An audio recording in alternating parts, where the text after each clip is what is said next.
We've heard about the sanctions placed on Roman Abramovich and a number of others with links to President Putin. But is it all too little too late? Nick Thomas Symonds, Labour's Shadow International Trade Secretary, joins us now. Good morning to you. Good morning and very good to join you this morning. Liz Truss has said there's been a phenomenal, united effort to impose sanctions on the Kremlin, but wants more from other nations. She has a point, doesn't she? This isn't just about the domestic response, is it?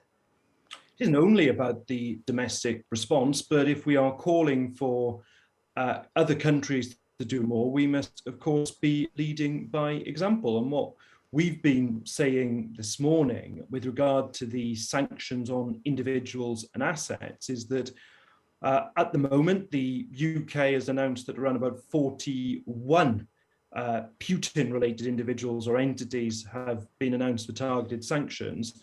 That figure for the EU is over 660.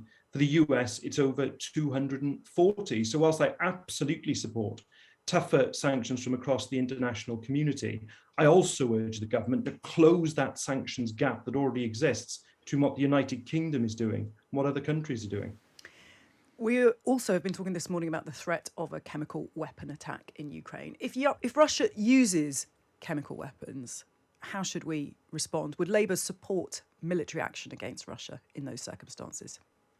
Well, in those circumstances, we certainly need to ferociously tighten the economic sanctions. We also need to make absolutely clear to Vladimir Putin and those who would be responsible for doing that, that they should individually face justice for such an atrocity. And my concern is that this is going to happen is a tremendous worry. What we've seen in recent couple of days in particular is the Kremlin making this ludicrous accusation of American-funded chemical weapons development in Ukraine. It looks to me, sadly, like that is a false flag to create a pretext for the use of chemical weapons. But Vladimir Putin and the Kremlin should know that there will be that ferocious response if they do. And yet you rule out military action in your answer there. You talk about this ferociously tightening economic sanctions and ensuring that those responsible, if there is a chemical weapon attack, will face justice.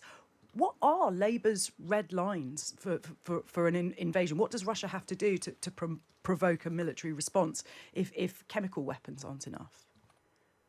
Well, we've supported the position of the government on the international stage throughout, and indeed the position that NATO has taken on this. Article 5 of the NATO treaty of an attack on one is an attack on all is clearly what the foundation stone of our defence policy and defence security is, and our commitment to NATO is unshakable. But there are other things that the government could be doing now. I've mentioned that sanctions gap. For example, why haven't we sanctioned the 351 members of the State Duma who voted in favour of the recognition of Donetsk and Luhansk? Why aren't we extending the economic sanctions, including, for example, what we've done with limiting access to SWIFT to Russian banks to Belarusian banks, given what Lukashenko has been doing to assist Putin? Why aren't we looking at the family members of individuals linked to Putin that we've already sanctioned in case assets have been moved to them? So absolutely our commitment to NATO is unshakable, but there's also a lot more the government could be doing now. Do you fear that we have enabled chemical attacks when we chose to ignore them in Syria? We know that Labour voted against taking action against Assad when he was shown to have used chemical weapons. Do you think we're reaping what we sow now in terms of appeasement? No, there is no moral ambiguity here. The responsibility for using chemical weapons, it's a heinous thing to do, lies with the person who is responsible for their use. Let's be absolutely clear about that. It's not about decisions that other people have made and various calculations that have been made by other countries. It is the responsibility lies with the person who chooses to do it. And if Vladimir Putin chooses to do this evil act on the soil of Ukraine, he and his Kremlin are responsible for it and nobody else. Do you think we should be allowing all Ukrainian refugees into the country, or just those with family ties to the UK? There needs to be a wider scheme beyond those with family ties. That's what we've been saying for some time now. And it is so frustrating to watch the government and watch the Home Secretary in Parliament yesterday at sixes and sevens about this, when the government had warnings for weeks that there was going to be a Russian invasion. That was always, sadly, going to precipitate a humanitarian crisis. And the government's preparation for this has frankly been woeful.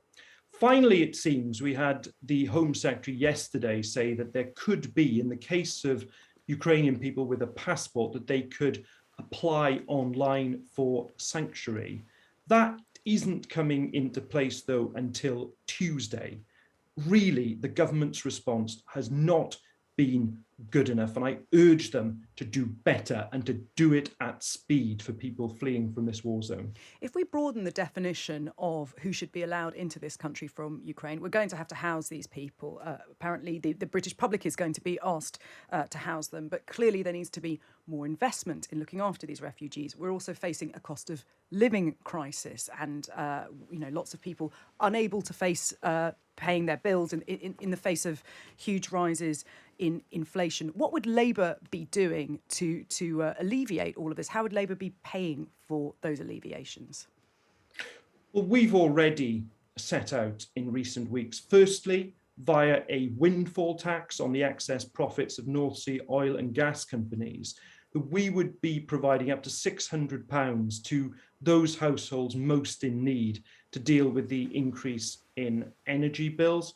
Ed Miliband only yesterday set out our green energy sprint, and that would include additional work for insulation in our homes. But this is not enough. On and offshore wind, tidal power, and a suite of measures that would actually provide an additional £400 from people's bills. But in addition to that, you're absolutely right to say we do need that support. We absolutely do, with the cost of living crisis, but also the government, and particularly the Home Secretary, needs to work hand in hand with local authorities to identify suitable properties for refugees and the support that they need to.